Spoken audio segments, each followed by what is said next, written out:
Hello guys, welcome back to my YouTube channel. मी तुम्हाला सांगणार आहे की माझं जे प्लॅनिंग असतं राईड्सचं संदर्भात ते मी कसं एक्झिक्यूट करते ऑरल्स कसं प्लॅनिंग करते.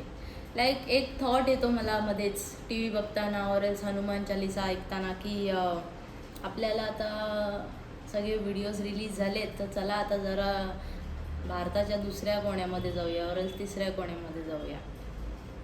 तर मग ही पण अशीच राईड सुरुवात झाली माझं फॅचिंगसाठी. लाईक आय एम बिग बोलू शकतो आपण. मी खूप एक्सप्लोअर करत असते. मॅप जे आपलं गुगलचे मॅप्स आहेत ते खूप एक्सप्लोअर करत असते आणि त्याच्यावरती मी एक तासनतास पण घालवते कधी कधी. आय एम टेलिंग यू, हे मी करते, खरंच करते. माझे जेवढा पण वेळ आहे ना, मोस्टली हेच बघण्यामध्ये जातं की ह्या लोकेशनवरती काय स्पेसिफिक आहे, त्या लोकेशनवरती काय स्पेसिफिक आहे. ऑरल्स मी कधी लहान असताना आहे ना एक व्हिडिओ पाहिलेला की असे शिवलिंग आहेत, असे लाईनीत ओके, ते ना नुसतं आहे ना त्याच्यावरती आहे ना समुद्राची धडकी बसते आणि मग ते गायब होत आहेत. नंतर परत मग ते लाटा पार्टी जात आहेत. मग ते ना बघण्याला एक दृश्य आहे. मी कधीतरी एकदा जाईल. ते मी आहे ना हनुमान चालिसा बघताना मी आहे ना I don't know how, but ते माझं स्ट्राईक झालं. मी अरे ते वालं लोकेशन तर राहायला पाहायचं.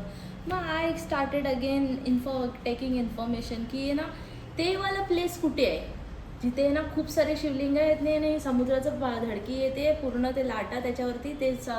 मग ते ना परत लाटा पाठी जातात तेव्हा ते दिसत आहेत शिवलिंग. सो मी ते लोकेशन आहे ना नंतर खूप वेळा जाऊन सर्च मारला की वेअर इज इट एक्झॅक्टली. तर हे एका युनियन टेरिटरीमध्ये आहे भारताच्या. ते एका युनियन टेरिटरीमध्ये आहे भारताच्या, तेच म्हणजे दीव. आता दीव, दादरा नगर हवेली हे सगळे युनियन टेरिटरीज आहेत जे गुजरातमध्ये आहे. आपल्या गुजरात म्हणजे आपल्या महाराष्ट्र बॉर्डरच्या बाजूलाच आहेत, पण ते गुजरातमध्ये आहेत. ऑफकोर्स नगर हवेली आणि दादरा ते बाजूलाच आहे, नाशिक आणि ठाण्याच्या पालघरच्या पुढे.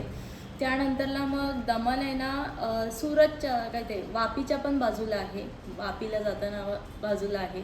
त्यानंतर जे मी हे प्लेस बोलत होती जे शिवलिंग आहेत ते ना दीवमध्ये फोर्ट आहे, म्युझियम आहे आणि ते वाला लोकेशन तिथे आहे आणि लाईट हाऊस पण आहे. येस ऑफकोर्स बीचेस पण आहेत, पण I don't know about the beaches. तर beach I am not a beach person, but yes कधी कधी बीच पर्सनॅलिटी पण उभरून येते. तो आपण आहे ना ते बीच पाहायला असं विचार केला की तिथे आहे ना बीचच्या बाजूला खूप सारे शिवलिंग आहेत आणि ते मला पाहायचे. वा, सो हा व्हिडिओ त्याच्यासाठी असणार आहे, तर नक्की ह्याचा पार्ट 2 साठी रेडी राहा. थँक्यू.